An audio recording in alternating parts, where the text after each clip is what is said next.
It's another side that like wants to take more, but wants to go that one more round. Because like going that one more round when you don't think you can, that's what makes all the difference in your life. You know what I mean?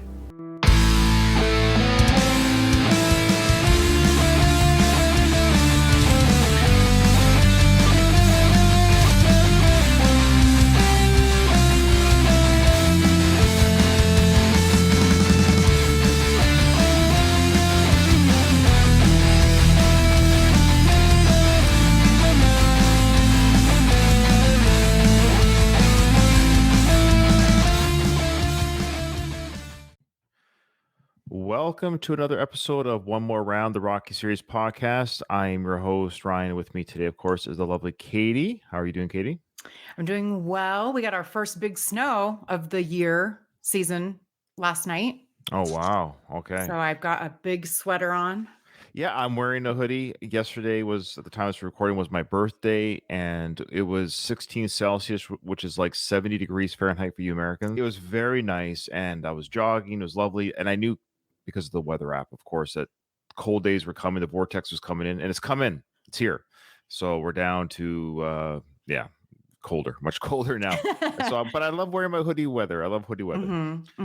Kyle we think he's coming. He might be running late. We're just started without him if he pops in because we got a lot to cover. So we're going to start with emails first, Kate. Why don't we just do that first while we're waiting for Kyle? So, what do you got there? We have one from Craig Davis. Hi, Ryan, Kyle, and Katie. First and foremost, I'd like to express my appreciation for the fantastic job you all do. The chemistry among the three of you is truly remarkable, and you make my long car journey to work enjoyable. That's very nice. I've been contemplating how the Rocky universe might have unfolded without Clubber Lang. In this scenario, Rocky might have retired, potentially safeguarding his finances, as he wouldn't have ventured to Russia, leaving Paulie in charge. Right. This decision would have spared Rocky from further brain damage inflicted by Drago. Mickey might have lived a few more years with reduced stress on his heart, as there would be no pressure to train for a fight he didn't want and no incident with Clubber. We wouldn't have had to endure Frank Stallone singing during the initial Clubber fight training camp in the hotel. I also adore It's a Long Road podcast with Ryan and Dom. You folks always crack me up. I would like to point out that I love it as well. It's part of my morning routine when we record because the episode comes out. And so it's just the best way to start my Sunday morning. It's great.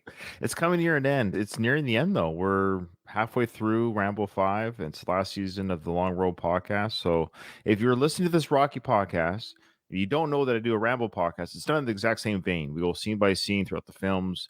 We're halfway through season 5. The last season of the Rambo series, and yes, we started at the end of season 4 and we continue with season 5 where we have it's become a longer segment. I think the Frank Stallone segment that we do at the beginning of every episode, but it's not our fault, Katie. It's not our fault. Frank keeps giving us things to talk about. I can't help myself. It's just wild. You guys got to check it out if you aren't already. Thank you, Katie.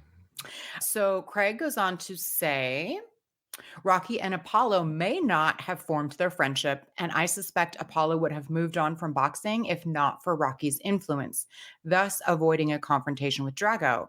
If Apollo had lived, there's the question of whether he might have had an affair. I think he would have. If not, there would be no Adonis. If yes, Adonis might have desired to follow in his father's footsteps if Apollo were still alive. This would have resulted in no Creed movies.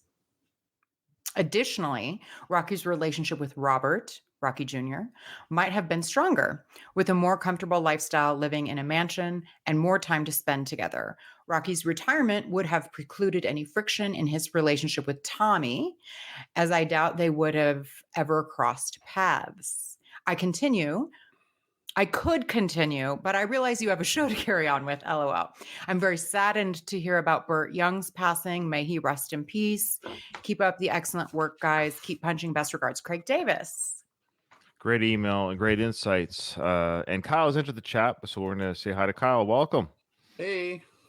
Glad you're here, of course. We knew you were coming, but we had a lot of emails and stuff to go through, so I thought we'd just start. I'm not going to forget this blatant show of disrespect.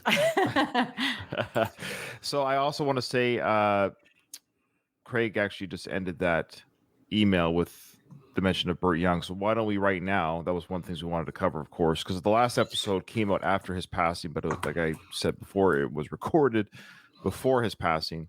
So now that we're all here together, why don't we start with you, Kyle? Like your thoughts, of course, on Burt Young's passing.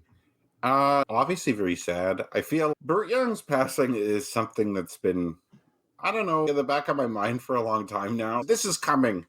It just, Paul, he's never seemed super healthy. No. And so it's like one of those things where I'm like, I'm surprised he's still here. Nevertheless, it's still very sad that he's gone. He was, I'd say, one of the most integral characters in the films. He's one of the few that was there for all of them. Yeah, all six, yeah. And he had an important role. Like he had quite a spectrum of what he performed. I still prefer the Paulie from like the first two films. He was still good in the other ones also. And I was really happy to see him in Rocky Balboa as well. Like I remember when seeing the trailer for it. So yeah, it's a big loss. And I'd say in general too, I was talking to my wife about this when we were talking about Matthew Perry, who just passed away. The one thing about getting older is you really start to notice people dying more. Like when you're a kid, you take that for granted. But then when you're getting older, like all these people that you've grown up with or grown up watching start passing away. And it makes you reflect on your own mortality a bit. Agreed. Well said. Yeah. Agreed. Yeah. Katie? I should have been maybe expecting it, but I wasn't. For some reason, I don't think of 83 as like that old anymore. Love Burt Young.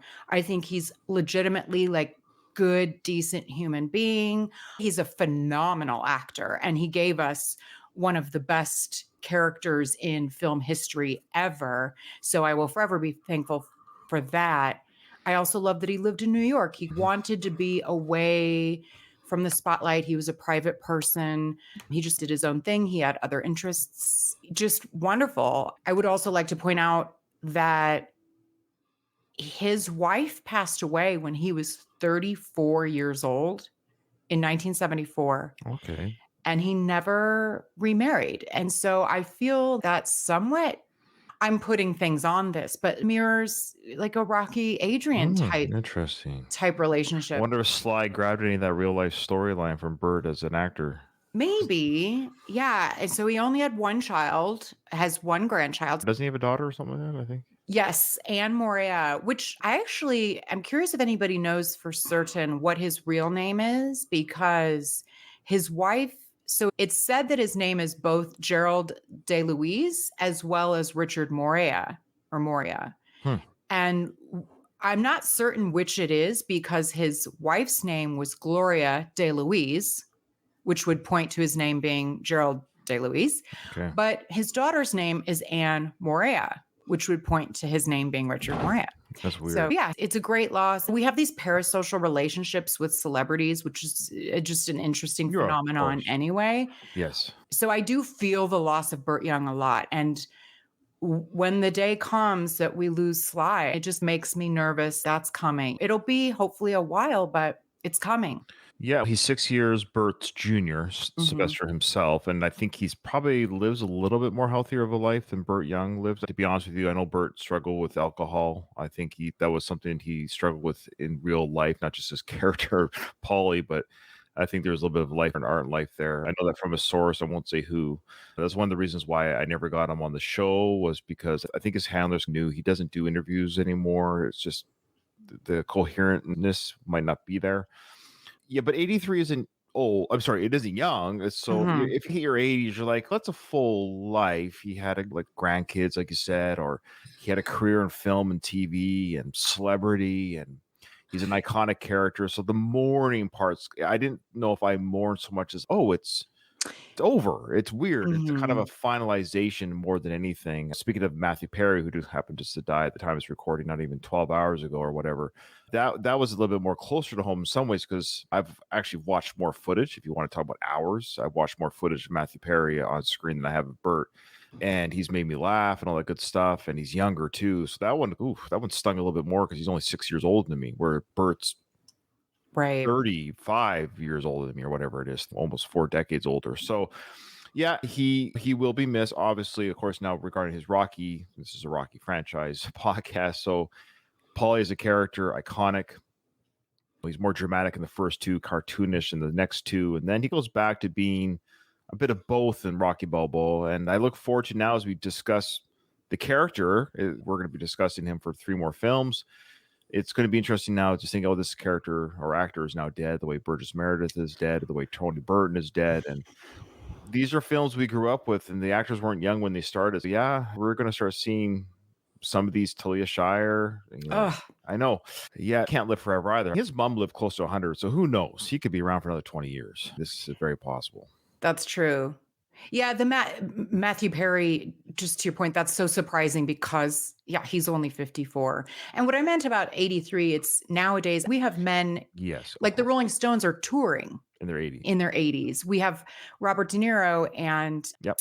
Al Pacino having children in their 80s. So that Sure. it's just a different time to be in your A 80s now. little dust He's baby. about average. Like the Yes. life expectancy of an American male is, I think, low 80s. That is true. Yes. So, like, he's He's at the death age. So- That's what I mean. yeah. It's not surprising when you hit Mhm. anything. I always say anything above like 75 is youngish now, but anything close to 75, then once you hit the 80s, oh, okay. All right. Yeah. That's a full life. Burt Young, of course, we'll bring him up many times throughout the show, but he'll be missed. We loved his performances. Paulie's iconic, as iconic as they come. He's the side character to Rocky's character. They're inseparable. They can't go without saying that character of Paulie. I don't know who else could have done it. It's one of those things. So he'll be missed. We love him. we're doing our little tribute to Bert. This is a 1.75 liter bottle of Four Roses bourbon. So you legit have the 4 roses. That's Yes. amazing. Yes. And I have I've already poured it, but a Colorado shot glass. So I'm combining the two. Yes. Nice. I just bought a little thing of Jack Daniels. I couldn't find Four Roses. Ooh, Jack But- is a bit harsh. Well, I feel like it's what Bert would have wanted. Is Four Roses not hard? Is it? No, it's actually pretty and it's a bourbon. It's smooth and Oh, so okay. listen, you guys, it's 9 a.m. here, but it's Yes. snowy, so this will warm me up. There I'll you need go. it. I think it's what I don't think day drinking ever stopped Paulie, so it's not going to stop us either. It's what Paulie would have No. wanted. Yeah. And I'm It is. lame. I'm sorry. I have just water in my flask. I know you're not supposed to drink with water. I just don't have alcohol in my home anymore. I explained this to the guys in our chat. I just don't buy alcohol. I haven't really been an alcohol drinker for some time now. And anyways, because of the diet that I'm on. But Well, I have to commend you on that, Ryan. It's a much Oh. healthier way of living. yeah, you know me, the keystone of health. No, but anyways, but that being said, I do raise my glass, and we love you, Bert. So who wants to lead the toast? Kyle, do you want to lead it? All right, to you, Bert. May you be busted forever in the sky. I don't know. Bert, your body's busted. He's not sweating anything anymore. That's Yeah, wait. Right. He doesn't sweat anything. Thanks There you for go. glassing up my toast, Katie. Cheers. Cheers. To Bert. Oh, good stuff, guys. You guys are awesome. That was your guys' idea to do that. So thank you so much. So thank you. Awesome stuff. And rest in peace to Burt Young and his family. All the love and blessings to the family and friends to Burt. Okay. All right, Katie, the next email. We have one from Michael, the host of the Screen Nerds podcast. Okay. Hello, everyone. I'm thoroughly enjoying episode 8, and it's always a fantastic listen. It has sparked some thoughts.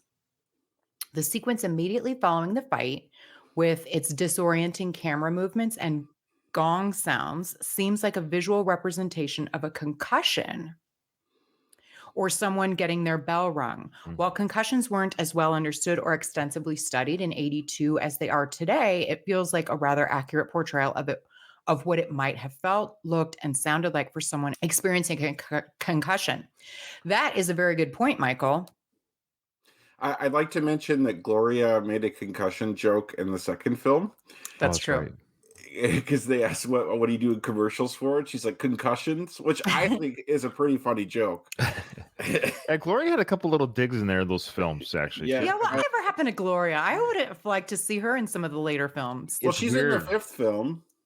That's right. She does have a brief cameo in the 5th film. Oh yeah, She's always willing to give Adrian another shot at the pet shop. No I question. forgot about that. That's a good point, Kyle.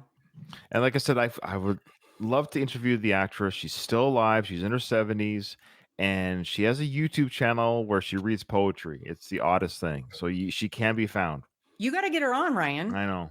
I should try. I said, look, Burt Young's dying.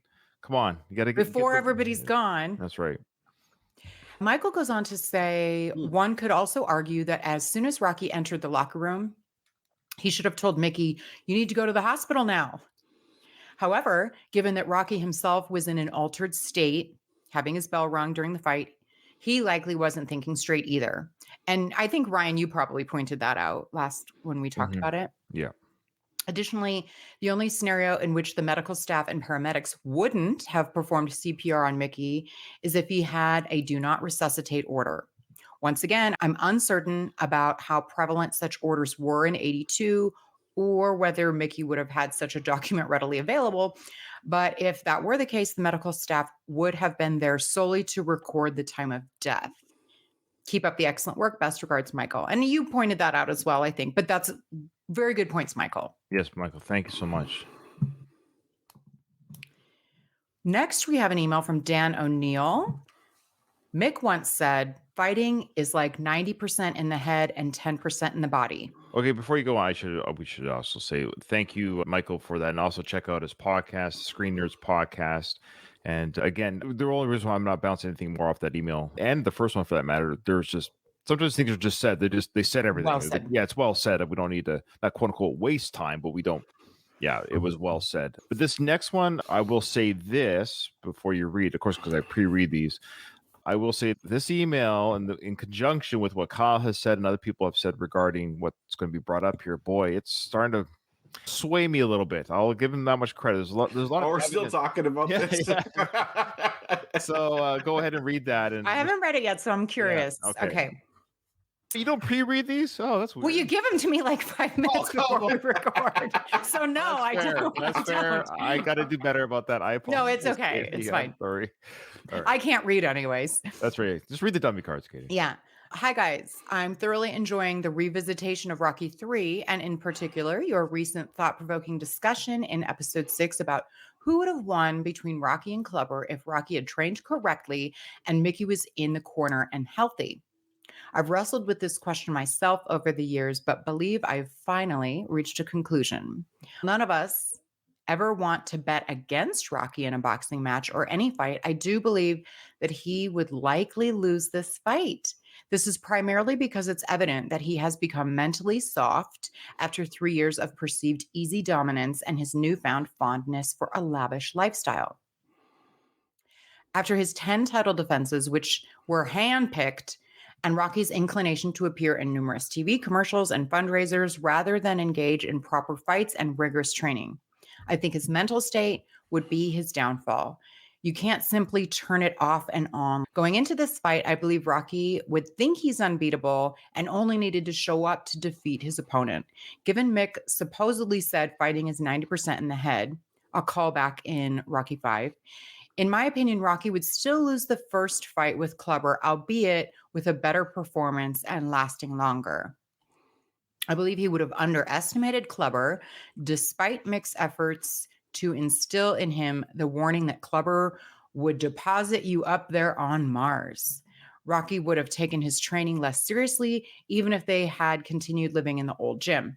I can't imagine his desire and devotion for the fight would be the same as it was in Rocky 2, despite the jabs he made to Adrian at the statue. After all, the worst had happened to Rocky. He had become civilized. Rocky would have continued to live a modern lifestyle before the fight, as Apollo later references in the film, which is in stark contrast to how Clubber was living and training.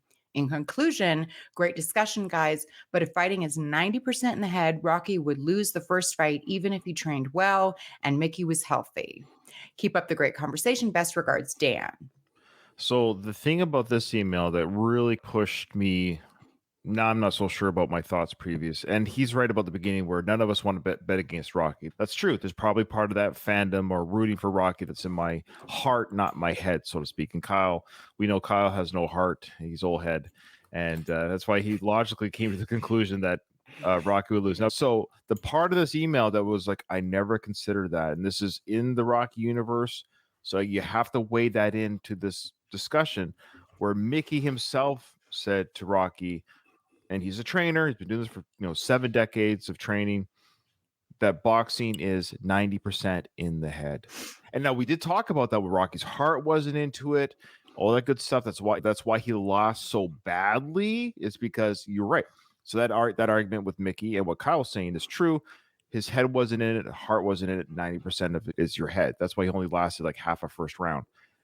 Take that away, Mickey's there, and still, if it's just still 90% in the head, all the arguments that Kyle and what Dan and the others have said here still hold true. He's civilized. The fights are handpicked. He's cultured. He's doing commercials. He's not hungry. He doesn't have the eye of the tiger. He's not angry. It would have been a longer fight. It would have been but Clubber just might have had more of the head game. Are you saying that you've changed your opinion, Ryan? I'm saying that still with the idea of all things being equal, Mickey's in the corner, 90% head game. You could then at that point it's an unknown is where I'm going, because you could argue Rocky maybe during that 15 round match gets his head screwed on right, figures it out, gets into the head game, breaks out of the he digs in deep and gets out of the civilized and the handpicked notions, all that stuff. He breaks out of it still. And in the realm of the Rocky universe, he's done the impossible. So at the very least, I get all the arguments.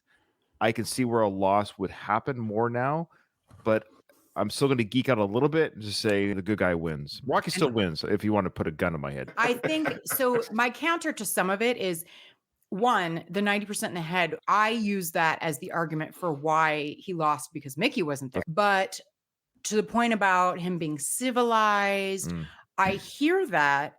My argument to that is, just because he's civilized doesn't mean he can't be good. AKA, what's his face? Apollo was civilized. Mayweather.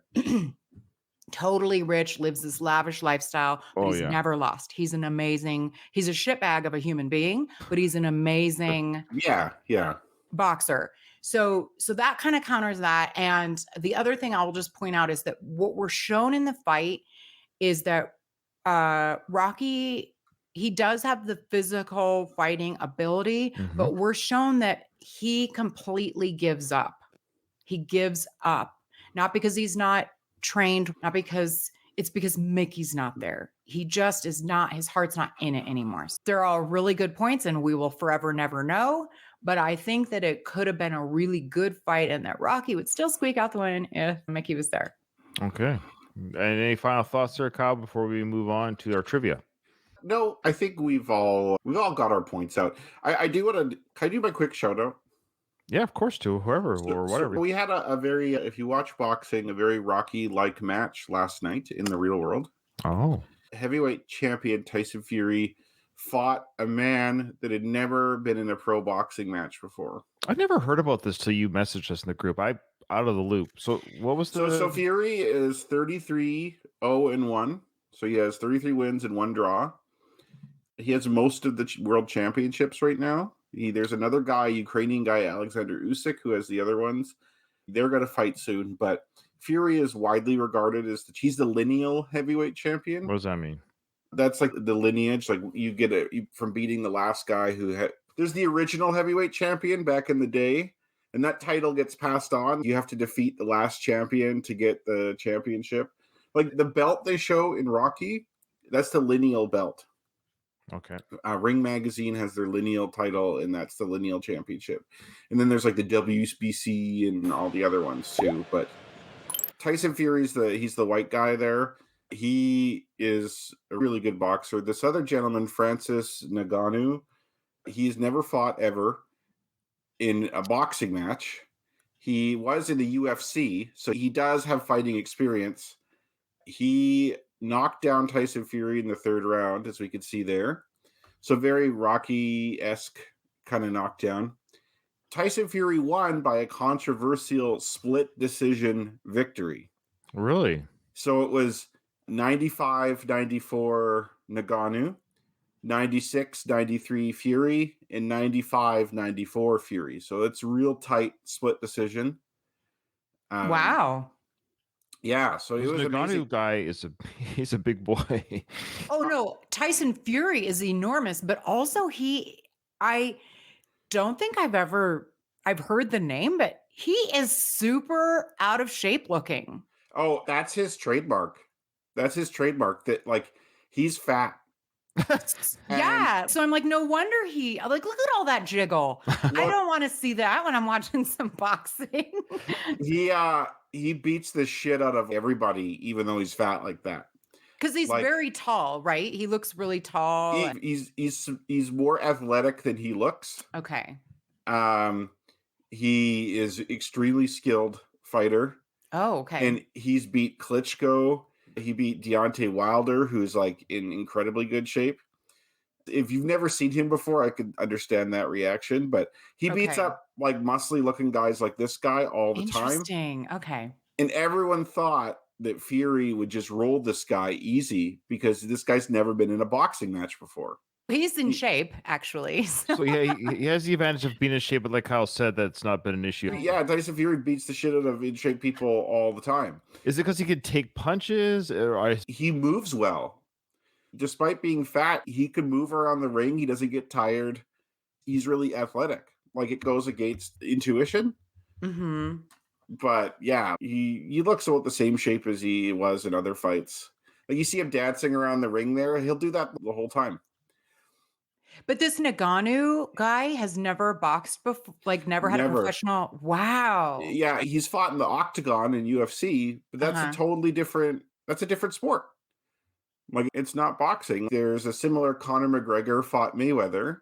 Same situation, but Mayweather carried him for a few rounds and then just smacked him around for another 7. P.S. Look at the Iron Sheik. yeah, who's that guy holding He the looks belt there? literally like the wrestler. The Where's this Iron being Sheik. held? I think what's- Iron Sheik's dead. Where's He this- recently died. I Oh, think. this is in Saudi Arabia. That's why. Yeah. So they're funding it. I bet they're funding the fight.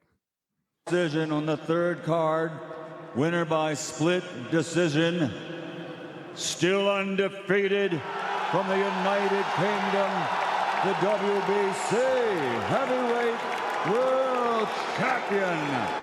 So is there some controversy with that call, or do you think, or A little bit. Like people are saying Ngannou was the one who really won the fight. Because when it's that close, it's basically like to your one point about round this. difference. Sorry, go ahead. To your point about this mirroring, that's very similar to because Apollo is getting hate mail. Like you didn't really win this fight. So your point about this mirroring a Rocky fight is warranted. Yeah, it was really like reminiscent of that. So I watched the fight illegally last night. how dare you? After the fight was over, I didn't watch it live. So, but What do you think of Louise's comments there regarding Fury? he knows how to use his size to bully people. Yes. So one thing Fury does to people, because Fury's 6'9". Oh. Whoa. Yeah, like he's a real big boy. And Ngannou is not 6'9". I think he's maybe 6'7" or something like that. He's at least you saw him. He's slightly Yeah. shorter, but it's not like they're hugely different. But what Fury will do to smaller guys who are only 6'5", is he'll put his whole body weight on them in a clinch and lean over. And so this guy's basically having to hold him up in a clinch, and that takes energy Mm. that uses up your muscles. Tyson Fury is named after Mike Tyson. That's why his name's Tyson. He's a gypsy. That's why they call him the Gypsy King. Oh, I didn't know that. Like in a the ramen UK, they're ramen also or called ramen? pikeys. Yeah, I saw that for the movie Snatch with Brad Pitt. Yeah. Although Tyson Fury says Snatch doesn't really accurately portray pikey lifestyle, but What, a movie yeah. doesn't portray something accurately? That's weird. I know it's crazy. But he comes from a boxing family. Do you know like how much he's he a- weighs? 6'9" and kind I of. bet he's over. Like I bet he's like 300 pounds or something. He's coming in at 277 Okay. pounds. He had the championship earlier when he beat Klitschko, and he basically spun into a major depression afterwards and got majorly addicted to alcohol. And I think he ballooned up to 400 pounds Oh my God. and was like stripped of his title. And he made a comeback where he lost a bunch of weight and he fought for the championship again and got it.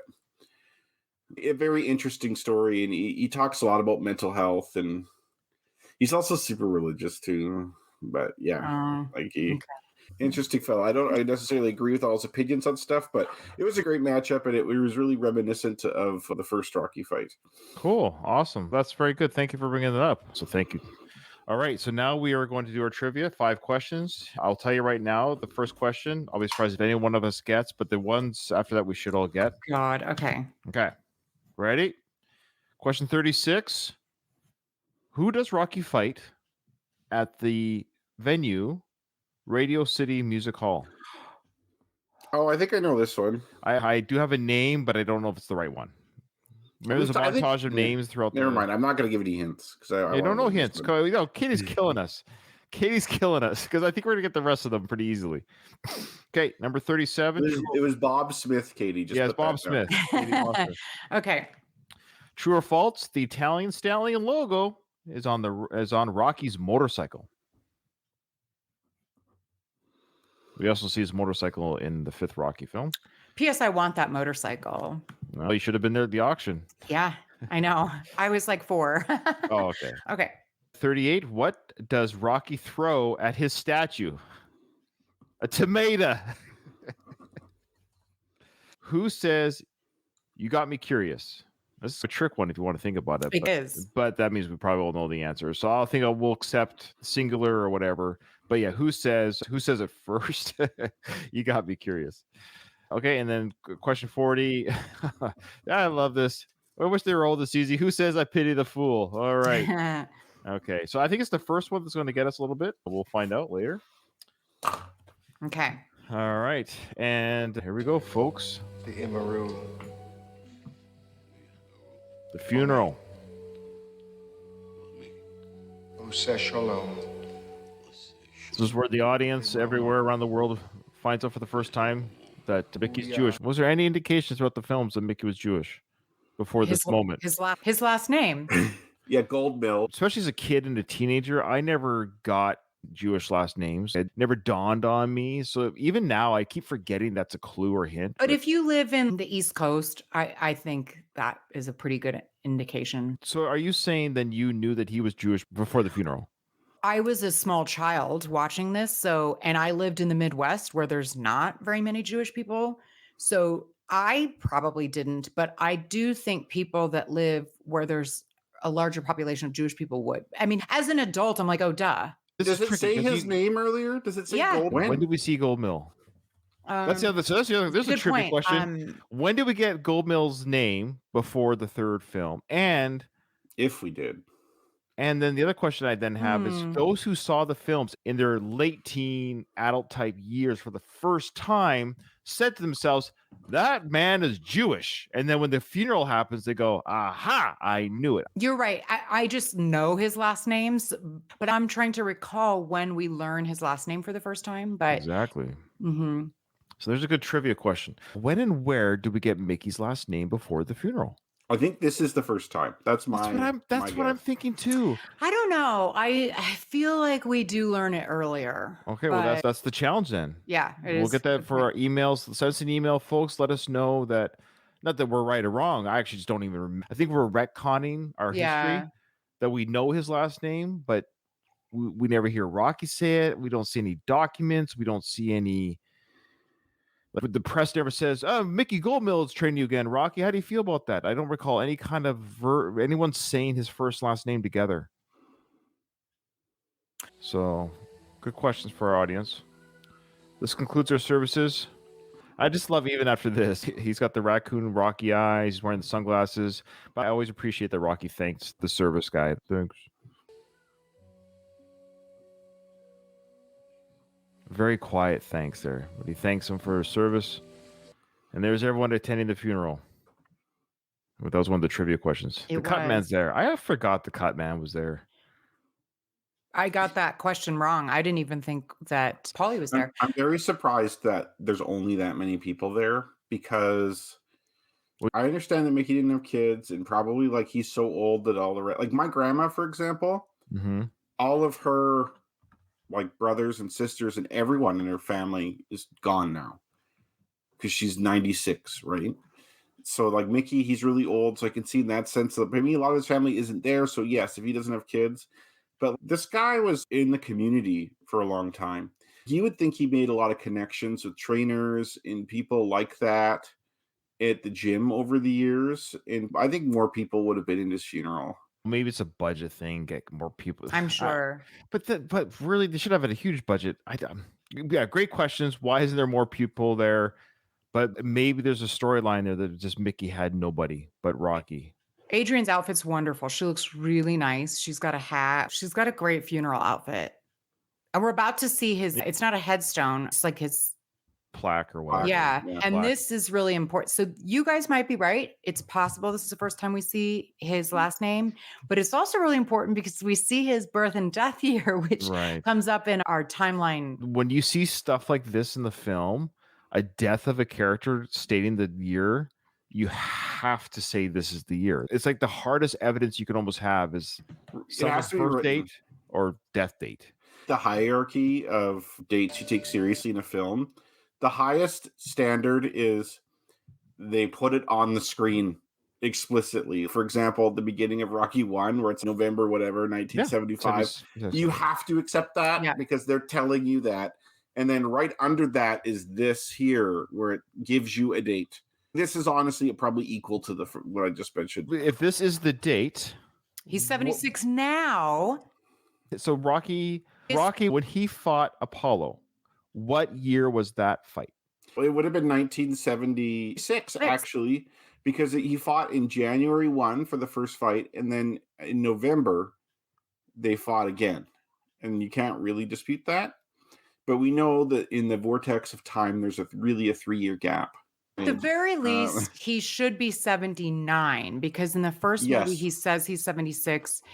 But even though 6 years has passed or 5 or 6 years, in the movie's timeline, it's 3 years has passed. So he should not be 76 here. Yeah, it should be like 1902 or 1903 is Yeah. his birthday, because Yeah. like his implied birth date in the first film is 1900 because he's Mhm. 76. You could see 1899 because it was technically 1975 when he said that. It's true. But like we talked about, as time goes on in the film, you can't just pretend like it's in the past still all the time, or else I think that's just unnecessary. So that you got to bump it up a little bit.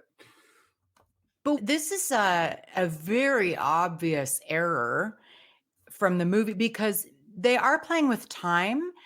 But why did they make his birth year 1905 here? There's a very clear opportunity to make it 1902. I don't know. Sly, I love Sly. He wrote this script. He directed this film. He wrote the first film. He wrote that Mickey says, "I'm 76 years old." I don't know why. I don't know why there's not anyone that says, "Hey, Sly, just remember Mickey said he was 76 in the first film. You Yeah. remember you wrote that, and now you're editing this film, and you're editing this shot. You see this in the editing room. You're the director. Why didn't somebody say, hey, how can he be 76 in Rocky 3 and 1? We've talked Right. about that before. Yeah. I fear that people didn't want to correct him. I hope that's not the case, that he was I the don't- type of person that would, Well, like, if someone to say, hey, Sly, 76 in both films. What do you think we should do? I don't know why that would send him off Yeah. the rails. Well, you know There's what I mean? probably Some just people a like a yes man. culture where it's not detail oriented. maybe. You know what I mean? I just think they don't care. And, It okay, doesn't and I matter. hear that. I know we're doing a podcast, and I know this was the 80s, and I know they never would have suspected people would. There was probably somebody in the theater who was a nerd enough to say, Yeah. hey, I know these Rocky films. I have them on VHS. And so I can't imagine the millions of people that saw this film, not one person picked up the flub. It's called a film flub for a reason. They exist for a reason. I'm just surprised about how much we have inconsistencies in the timeline. I don't know why it's so hard to timeline certain things like ages. It's odd. It's not like we're asking you to. It's not War and Peace. I understand that. It's just, I don't know. This is a glaring one because they try to be accurate with Paulie's. I think his death was, or Adrian's death made Yeah. sense. Their ages made sense. I think don't know. whoever's the intern on set decides that. They're like, hey, we need you to make a plaque. We need you to go to this place and order one. But they had to be given some sort of date, but they wouldn't just arbitrarily come up with a date because they're it makes sense, but it's not quite right. That's what I mean. Like they were guessing his age almost. I don't know. Anyways, interesting. Yeah. Does somebody want to Google maybe Louise because he's not recording? Louise, Google Burgess Meredith's actual, if you don't mind, his actual birth year. I would be curious. Okay. I think it's 1912 or something. I think it's pretty close to around this. Yeah. Yeah, they make him older than he really is. Again, Burgess Meredith was the same age. 69. He was 69 in 76, That's I right. believe. That's right. Because that's the same age that Sly was with the first Creed film. So they were both the same age. Mm-hmm. And So it'd be those- 1915 is my math. I can't do math in my head, so yeah, sure. And Louise, also just want to say in regards to what you're saying about Adrian and how she's looking. This is what Louise had to say about. Yeah. He said that Adrian's firing no cylinders in Rocky 3. I agree. I think she's peak hot in Rocky 3. If I want to be honest, as a man, yeah, I'm being honest. I think. Oh, she's he's born in 1907. Oh wow. So I fucked that Oh. up big time. Oh, what was I thinking about the 69 then? Okay. He died in I don't- 1997. Oh, I think what we figured out is that he actually would have been Mickey's character instead of 76. We figured out that based on the later dates, he would have actually been 69 or something. I don't Yeah. know. I don't know. Yeah, who knows? So again, we have Rocky doing his famous, I don't know, it's almost like he's visiting the sites. This is where he ran, I think, the training montage in the first Rocky film. This is the same train yard area. I love doing shit like this. This is my personality. I like going back to places I used to Oh. go and kind of thinking and reflecting about stuff. So I really relate to what he's kind of Okay. doing right I now. like Paulie in the sixth Rocky film. I can't do any more of this watching stuff. What do you say? Yeah, again. How I feel. Also, we should also know that Mickey's body was, I guess, turned to ashes. Is that what it was? I don't know, man. I think like they're in that thing there, like they're just embalmed or whatever. Oh, okay. So I love how Rocky goes to the bridge they trained under in the first Rocky film. They ran under. I think it's that same area at the very least. Then we see him cut back. He went back to Mickey's funeral home just to check it out again. Yeah, that was odd. I don't Yeah. recall that before, but yeah, it's a good Philly shot. He said, "Remember when I was at your funeral 5 hours ago? I'm back now." It's just odd that he goes back again. Like he was just there. And now he drives up with his motorcycle, which is, I love how no one's here. There's not one person here. I guess it could be 3 a.m, but he's brought his motorcycle to the top of the Rocky stairs. I don't know what's the logistics. I don't know what the Yeah, you know, because I caught a cab to this place when I was in Philly, and the cab driver drove me to like behind the steps, and there's like this Okay. pathway that goes up. So I So actually can a went motorcycle do it? yeah, oh for sure. For Okay. sure. I actually went to the top before I ran up the steps even. Okay, that does make So sense. yeah, no, he's good here. Like it makes Okay. sense. All right, good. I don't think he's allowed to, but he did it. Imagine if there was security there though. He'd be like, "Hey, I'm Rocky Balboa. My statue's up here." They'd let him go. They could do whatever he wants. I'm gonna play the musical flourish because there's something about it that it crescendos or has that flourish right after he hits the statue with his helmet. And it should be noted that we interviewed the daughter of the statue maker. I never know why we never got, I forget his name, Joel Schoenberg. I forget his first name, but we had a lovely woman. She was wonderful. Her interview with me and my brother was wonderful. She gave a lot of insight. Again, one of the insight was she was 14 years old. Katie, you would have loved this. She was about 14 years old when Sly came to her father's house to pose for this sculpture. And he'd be there just in his boxers every day, holding up his arms for the box. Yeah. She went to school saying, yes, Sylvester Stallone's in my Oh house my naked. God. Can you imagine that? And Yeah. because it's not even in LA, they were in Colorado. So you don't see a famous celebrity every Right. day in So here. can you imagine, Katie? You're that 14-year-old girl. No. Because 14, I would have been all over that. Oh, would've- wow. Yeah, that's Ugh. hilarious. Yeah. So you'd be finding like excuses to go in there all the time.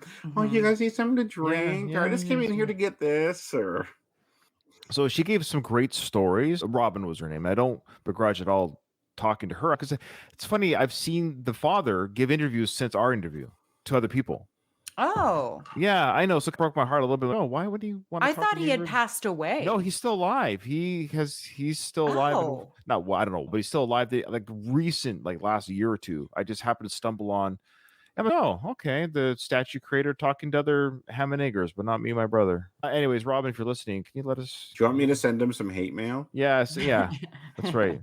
His statue's a fake. No. So But Doesn't of even note look here, like him. yeah, of note here, of course, it's a real statue, real cast iron, and or whatever the material. I think it's cast iron. So when Sly hits the statue with the helmet, that's the real statue. It's not just a prop; it's the actual statue. And Robin said, yes, to this day, the mark of the helmet hitting the arm is still there. So I it's a wonder how one-take many deal? takes Yeah. that took, Mhm. though. I think it was a 'cause imagine one-shot if you deal. missed the statue or something, or if it hit it awkwardly or whatever. Yeah, it might have been a couple times it didn't look quite good, but the one that stuck on the film, the mark on the arm is still there from Robin. Interesting. And she has no reason to lie. She wasn't Right. that type of person. She told that to me and my brother at school. So here we go. And I love the flourish of the soundtrack after the hit. It's a contemplative moment right now. We as an audience for the first time, we're just thinking, oh, Rocky's thinking about himself as a boxer and the statue. But we're realizing now, especially with his face, he's pissed off at the whole idea. He feels like he's a phony. His whole life is like the statue is now mocking him in a sense. It's mocking his whole existence as a boxer and as a human. Wait a minute. What's that on his bike? Yeah, I was Is just that a going to logo? comment to that too. Oh, logo in okay. there? We get a couple Trivia. things for the trivia. We get yes, there is the Italian stallion. Yeah, the logo is on the motorcycle, and we're about to see what he throws at the statue. Mhm. So we got two things on this one, and it's not a tomato.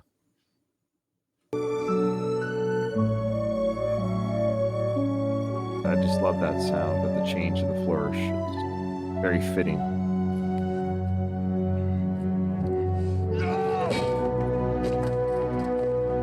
It's the Rocky theme. It's still the Rocky theme. It's like the depressing Rocky. It's slowed down and inverted on itself. I think it's very well done by Mr. Bill Conti.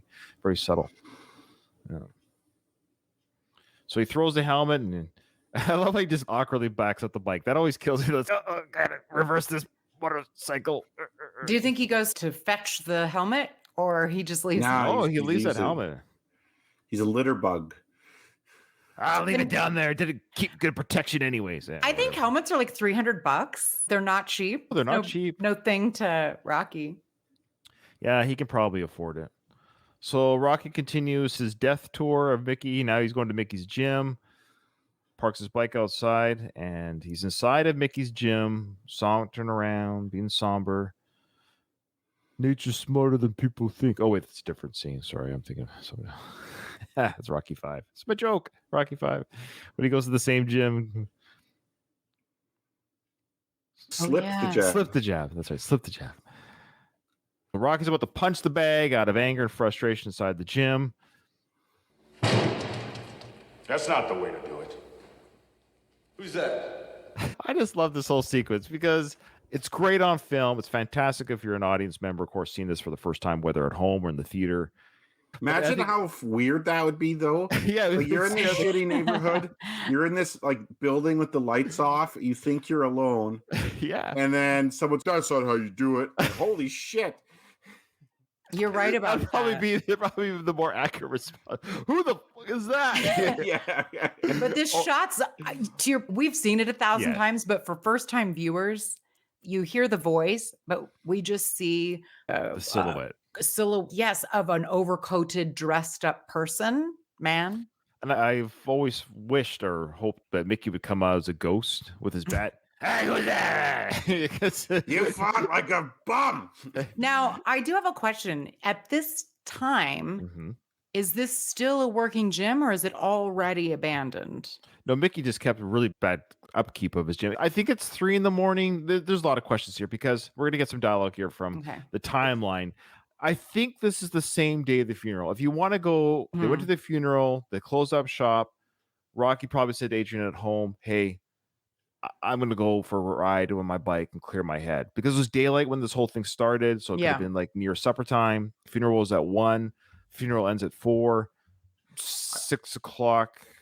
I he's gotta say, driving that, like, around.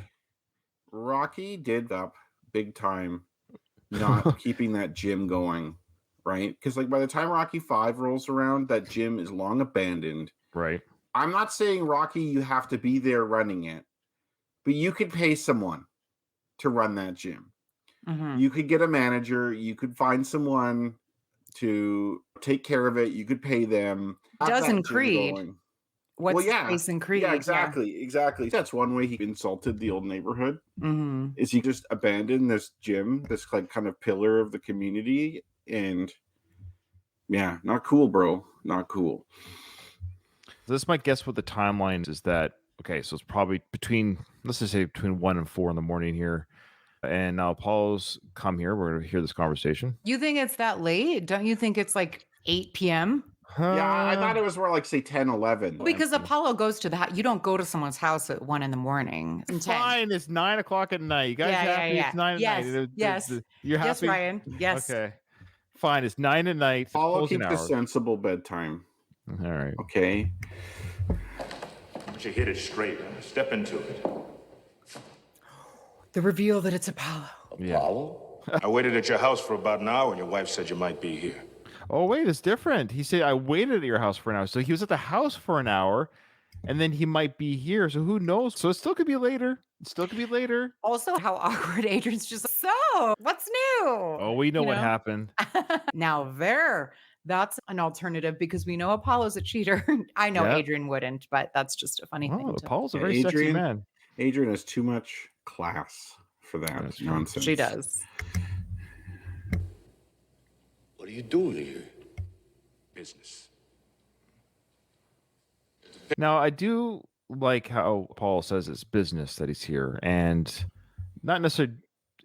It is a bit about, they talk about the money, but yeah, anyways, we'll keep going. Business. Okay. I just, with this conversation, have they had very many conversations before this one is the question? I'm pretty sure they haven't spoken really at all, other than in the ring where he's like, In the corner. get this guy or whatever. Yeah, do us a favor, knock out this guy. Or, Yeah. Yeah, I agree. Okay. If the papers knew we were talking like this, like we're 'Cause- having an The last time they really interacted, Apollo was like extremely antagonistic, right? Like they were not bros. Rocky has never been antagonistic towards Apollo ever, even in the press conferences and stuff. Like when Apollo's talking shit, Rocky's just like, "This guy's great. I'm just gonna try my best." But Apollo has hated his guts, but he's obviously gotten over it at this point.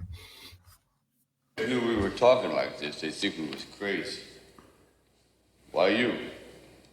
We've talked about this in the past, but this is more realistic way this would go down, is Apollo would see this as his chance to come out of retirement and beat the shit out of Clubber, especially since Clubber pissed him off so bad in the ring.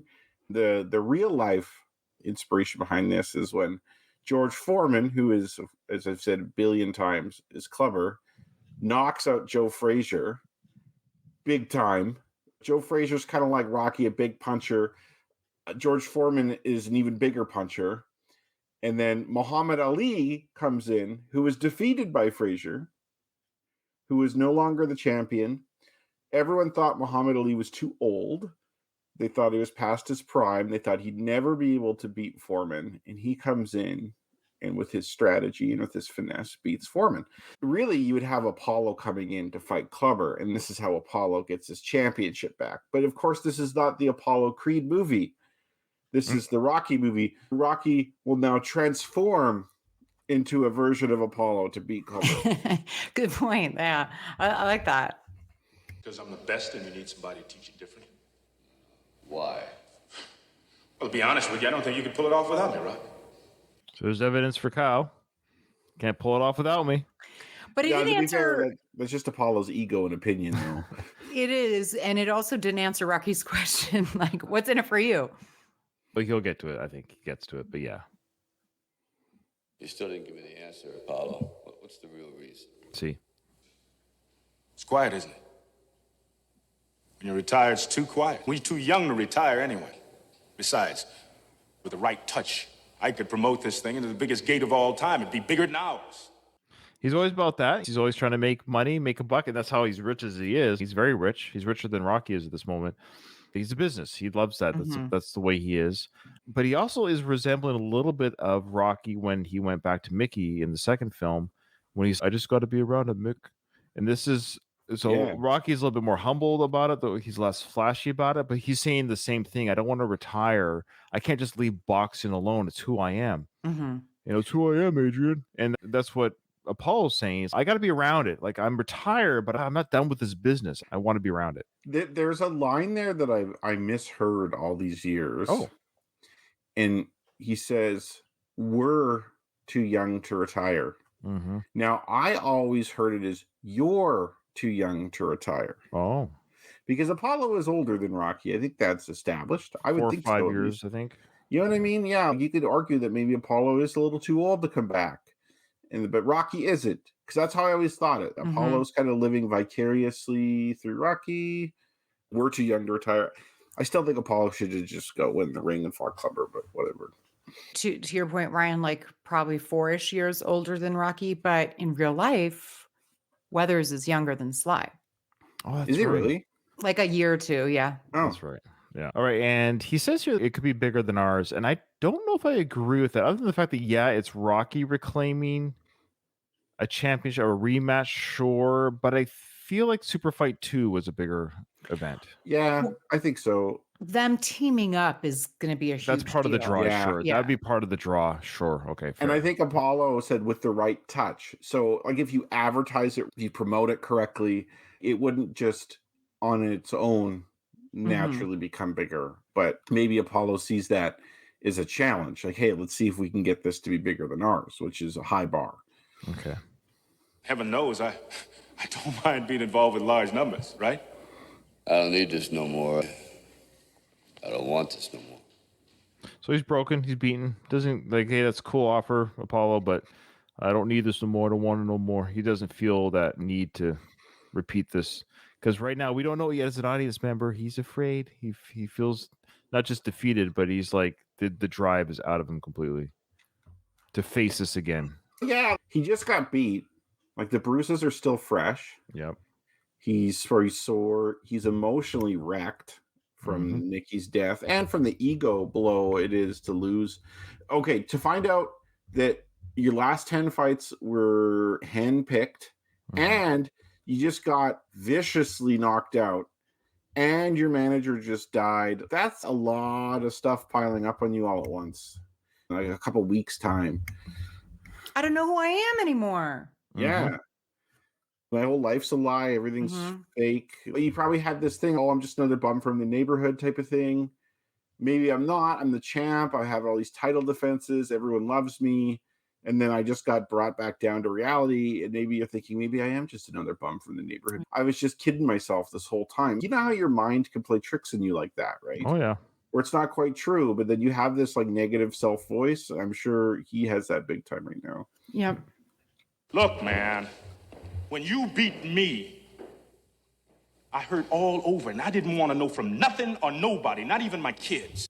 He hurt all over to the point where Mrs. Creed had to take care of his bathroom business. Yeah, we learned that in the Creed film. Yeah, we learned that in the Creed film. Yeah, she had to carry him up those stairs, wipe his butt after he took a shite. Yeah. We got to thank you, Mrs. Creed, for that little retcon knowledge of this scene. Yeah, the timeline of this film, it was just a year ago that he got his bum wiped by Mrs. Creed. Yeah, exactly. Mrs. Huxtable at that. Yeah. That's right, Mrs. Huxtable, that's right. Hell, every fighter knows that hurt, and we get sick inside trying to live with it. So don't back off now. Make it right for yourself, or you'll be sorry you didn't. We held the greatest title in the whole world, babe. I just love how he says babe there. I don't know. That's the second babe of the film. God, Apollo, the way he speaks is just spectacular. I love it. Everything about it. Was babe a thing? Because we heard the photographer who's like, hey, Rocky, how about a picture, babe? Did people call each other, the dudes call each other babes back then? What the hell? Apparently. Because coming from Apollo, I don't know why it makes more sense. It's more that I don't know why, but having a black man say it, I feel like black guys would be less likely to say babe to other dudes. Oh, interesting. I feel like coming from him, it's more groovy and yeah, I don't know what it is, I'm feeling Ryan's vibe here too. What you're putting down, I'm picking it up. Because it reversed it. Imagine if Rocky says the same dialogue to Apollo. You know what I'm saying there, babe? He's a cooler dude. Yeah. But you're right, Kyle. Is that a saying in the 70s or early 80s, babe? Yeah, I'm guessing so. I'll ask my mom. So, Mom, when you hear this, give me a call. Send me a text. Call me collect. Let me know. Call me, Mom. Call me. Or whatever your name is. You lost that fight, Rock, for all the wrong reasons. You lost. Sorry, he's wearing the necklace with the cufflink and the cross next to each other. I don't know why I've never caught that before. You pointed that out earlier.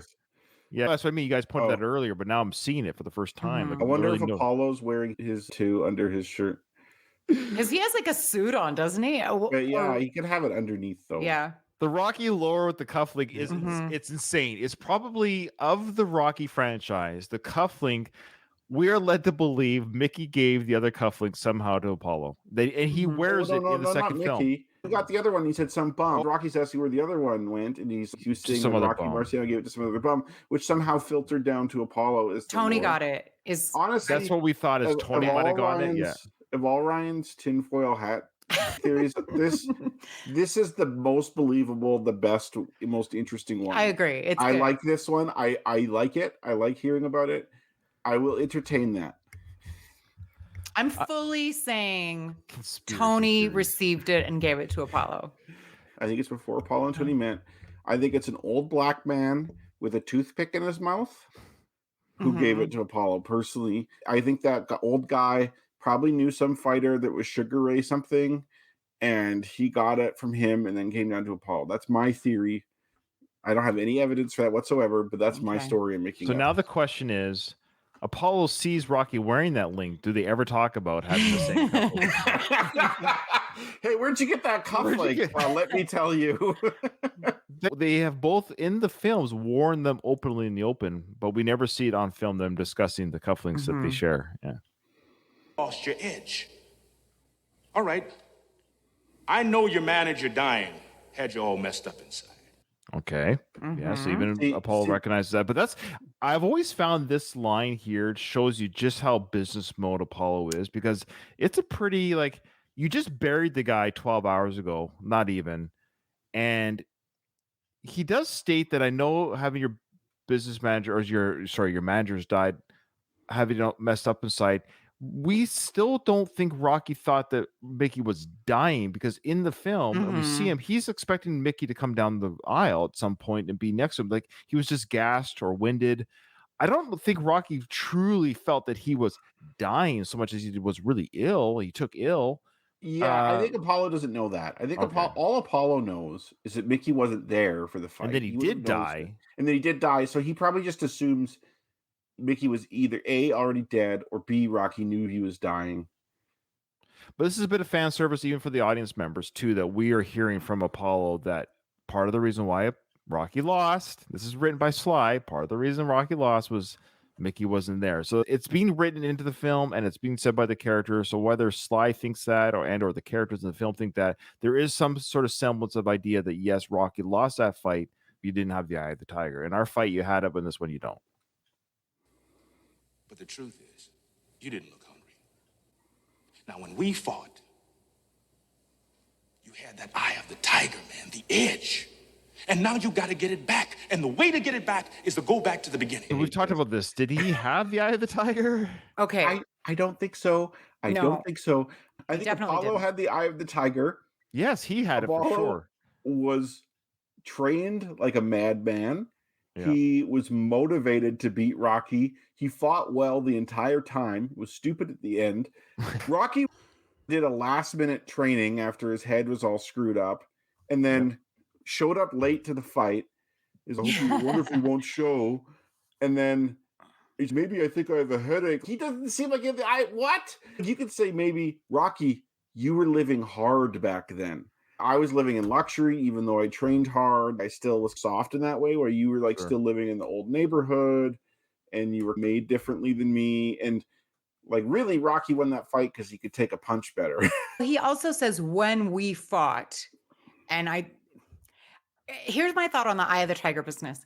If you are the champion, you don't have the eye of the tiger. You've succeeded. You've gotten to the highest level. Yeah. So by nature, you don't have it.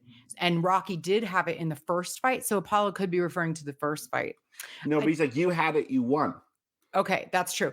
You could argue that he did, just because whoever is not the champion, just by nature of not being the champion, you are hungry. You want it. Yeah, true enough. And I think Apollo in the first fight obviously did not have the eye of the tiger. Mm-hmm. Right? Like, he didn't. He almost lost that fight. And at least to one judge, he did lose that fight. Yeah. And then in the second fight, I say he has, because he was embarrassed from the first fight. Yeah. It was an odd situation where the champion can get the eye of the tiger because now he has something to prove to other people. It's almost like in Apollo's mind, if you don't knock the guy out, you lose. That's his mentality. It seems like it's Sly's mindset that if you're not living hard, you're not training hard. Because you see that when in the fourth film where he goes to Russia to train, and then you see that when he takes Adonis out to the desert and stuff. He likes that idea of taking someone out of their environment and having them not just train hard for a few hours, but to actually live hard. I think I agree with that. Yeah. We think, Ryan. No, I'm listening to all of it, and I don't disagree with anything, so I don't have much more to add. And Luis says same thing. Spot on recap of Rocky 2 fight situation. LOL. So there you go. All right. So he says here, Paul says, we just established with our conversation. No, we don't know what you mean. Imagine if Rocky came back and said exactly what Kyle said. In the first fight, you were pretty pissed off. Apollo, you lost that last fight because you went for the knockout at the end, right? You should have gone toe to toe with me. You should have listened to Tony. You should have beat me on points. You didn't have to run from me, but you didn't have to get in a slugfest either. Listen, man. What I mean? Maybe we could win it back together. Eye of the Tiger, man. Tiger Man. Okay, I think we talked about this, but was Eye of the Tiger chosen because of this, or did this come from the Eye of the Tiger song? The song was written for the film, so they had they must have had a spec. Yes, they had a spec script. So and it just became really popular after that? I'm 99% sure, correct me if I'm wrong in the email, folks, that Sly wrote the script, and then he commissioned the band to create the music for the film, and they took that from the film. It's weird too, because in the music video for that, they're like walking through Times Square. It's not boxing related or anything, from what I remember. Oh, I don't remember. And it's like I don't know if I've ever seen the video. seedy 70s Times Square too. Not the Disneyland Times Square we have today. Oh yeah. Yeah, I assumed what you said too, Ryan, but the video does make it seem like that wasn't the case. Because didn't they originally want Queen's Another One Bites the Dust or that's something? what Sly wanted. It was turned down. Yeah. Yeah, that's good. It's hard now because Eye of the Tiger is so iconic. Yeah. But then I could be wrong, because I also heard that the song that we hear in the film apparently is different than the one that's on the soundtrack by a certain degree or whatever. I can't tell the difference. I've said this before, I'll say it again because we're talking about it. It's my least favorite of the Rocky songs that are popular. I love Going the Distance, The Final Bell, the Robert Tepper is way better, even Burning Heart. It's overplayed, it's too much, it's a redundant chorus. I don't know. Anyways, whatever. I know the initial chords that kick in are fun, I agree, but after that, it's a very repetitive song. It's great. I might stand alone on this, but I don't know. Why'd you have to come here?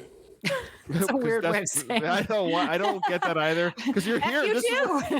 I feel like this should be a scene where like Apollo's sitting at a table, like a police interrogation, with like the bright light on him, and Rocky has this smoke with like, his tie loose and his sleeves rolled up. He's like, "All right, Apollo, let's go through this again.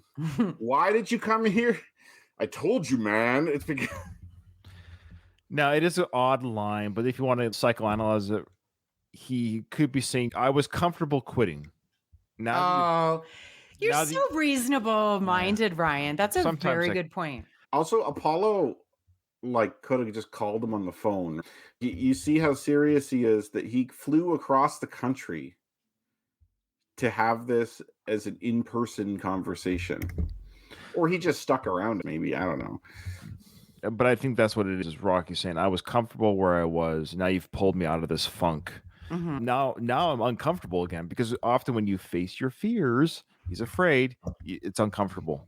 You only grow as a human when you step outside your comfort zone. Yeah, that's why I've never grown. I have the plan. Get back,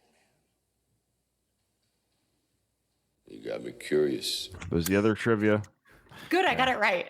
Yeah. I initially put Apollo and then crossed it out. They both say it, but Rocky says it first, and of course Apollo responds with the classic homoerotic line.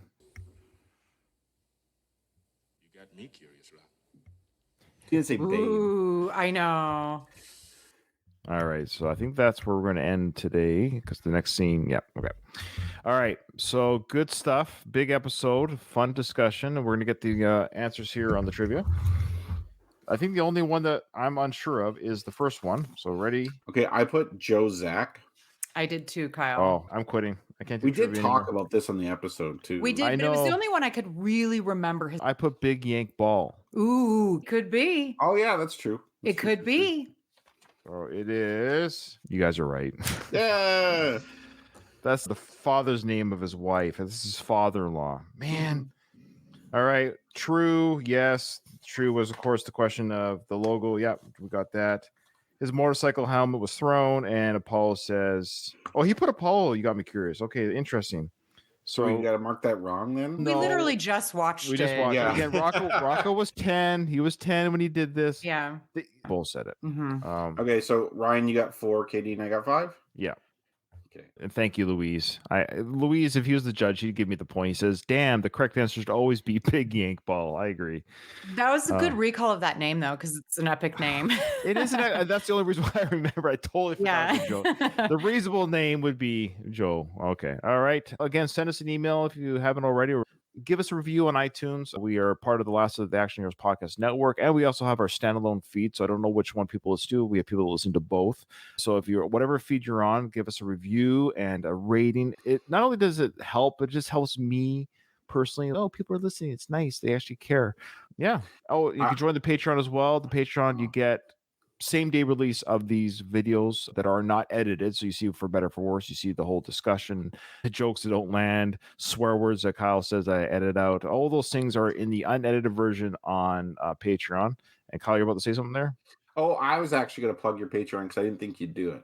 Oh, thank you. I was going to be like, I want to point out, I don't profit from the Patreon, so I'm not saying this to be self-serving. Ryan spends money on this stuff. Yeah, I do spend money. The software I use to record costs money, and of course, my equipment has cost me money. I dare say my Patreon hasn't paid it back yet. But yeah, and it's also a way of just saying thanks for the tips for the editing. And last thing, Katie will not be here on the next episode. I wanted to make that announcement.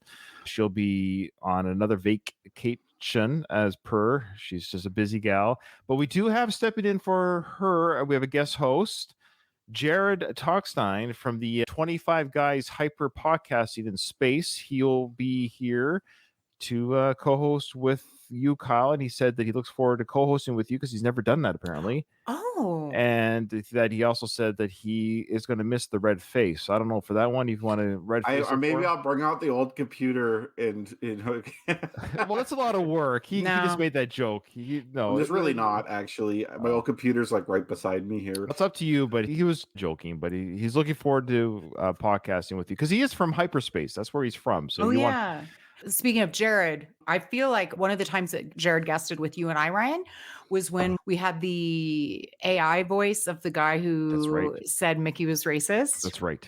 Right. I've been listening to this podcast, and one of the ads, I've heard it twice now. One of the ads that comes on, I can't even remember what product they're hawking. I don't know, Ace Hardware. So I can't remember the ad, but it's it's the identical AI voice. It's the same AI voice that this ad uses. Yeah, we called him out on that and he never responded. Yeah. So it's obvious it's true. Why would you? Doesn't it seem like a lot of work to write a script for an AI to read? That seems like a lot of work to me. Maybe I'm just naive. But I just thought it was very interesting that I now heard the ad that shows that same voice. Yeah. For their It's a generic voice though, isn't it? Yeah, but it's very clear it's AI. It's weird. It is weird. Just show your real voice. I don't understand. It's odd. All right. Now I want to send in AI shit to the show. That's just like with some outrageous opinions. Yeah, that's the scary thing with that AI. So, Kyle, with that, this episode is over. I didn't hear no bell.